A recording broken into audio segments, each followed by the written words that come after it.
prof, boa noite, colegas. O assunto do nosso trabalho são células eucariontes. As células eucariontes se diferem das células procariontes. Uma característica muito importante das células eucariontes é que o material genético das células não fica espalhado no citoplasma. Ele fica restrito à região do núcleo. Importante também que as moléculas de DNA ficam protegidas, juntamente com as moléculas de RNA, onde acontece a transição. Dentro das células existem várias organelas, cada uma desempenha uma determinada função. As principais organelas presentes são os ribossomos, lisossomos, complexo golgiense, retículo endoplasmático. Os ribossomos ficam livres dentro do citoplasma e juntamente com o retículo endoplasmático formam o retículo endoplasmático rugoso. Os ribossomos também são importantes na sintetização de proteínas. As células eucariontes elas são capazes de se dividir em dois tipos de divisão celular, mitose e meiose. Mitose é uma célula diploide que dá origem a duas, igual à célula-mãe ou a célula principal.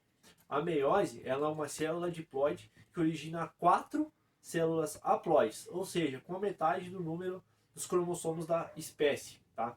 As células eucariontes elas estão presentes na maioria dos organismos vivos. Todos os fungos, protistas, animais e plantas apresentam esse tipo de organização celular. A principal diferença entre uma célula procarionte e eucarionte é que acontece é que nessas últimas elas se observa uma presença de um núcleo delimitado, tá? Que seja ela é envoltada por um núcleo celular.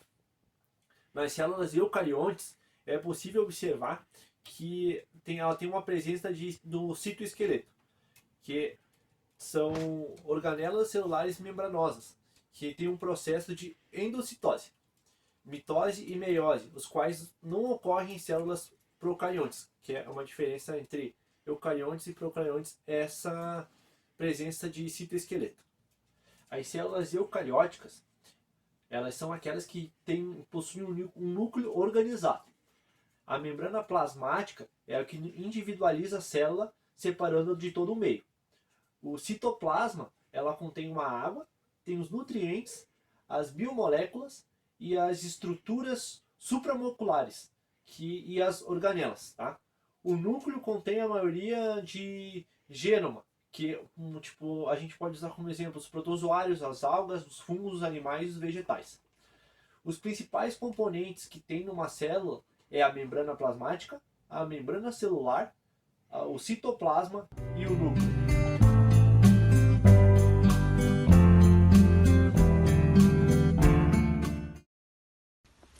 Célula animal é uma célula que se encontra nos animais. Ela se distingue da célula vegetal por não conter paredes celulares e nem plastos. Possui flagelos, o que não é comum na célula vegetal. Então, eu vou mostrar um pouco da célula animal e o que contém nela.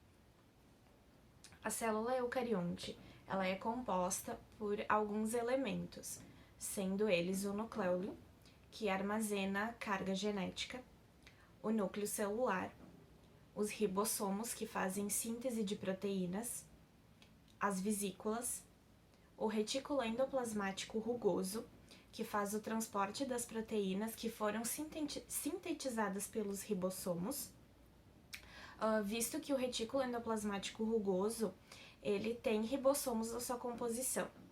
O complexo de Golgi, que libera e armazena essas proteínas, os microtúbulos, o retículo endoplasmático liso, que faz a produção de lipídios, os vacúolos, que são reservas energéticas.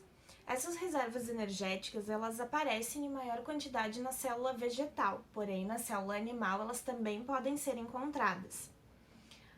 Também temos localizados nas células eucariontes o citoplasma, os lisossomos, que são responsáveis pela digestão, E, por fim, os centríolos, que são responsáveis pela divisão celular. Célula eucariótica vegetal. A célula vegetal é semelhante à célula animal, mas contém algumas peculiaridades, como a parede celular e os cloroplastos. Componentes protoplasmáticos, que são compostos de organelas celulares e outras estruturas que sejam ativas no metabolismo celular. Inclui núcleo, retículo endoplasmático, citoplasma, ribossomos, complexo de Golgi, mitocôndrias, lisossomos e plastos. Componentes não protoplasmáticos, que são os resíduos do metabolismo celular ou substâncias de armazenamento. Incluem vacúolos, parede celular e substâncias ergástricas. Então, falando sobre os vacúolos, o vacúolo é uma cavidade delimitada por uma membrana que contém suco celular e é composto por substâncias ergástricas. O que são esses vacúolos? Os vacúolos eles atuam no processo de expulsão de água das células ou eles se fundem aos lisossomos, ajudando no processo de digestão intracelular. E tudo isso daí origina-se no complexo de Golgi.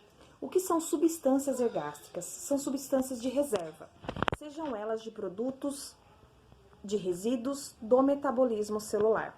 E podem ser elas amido, lipídios, proteínas ou os taninos. Obrigada.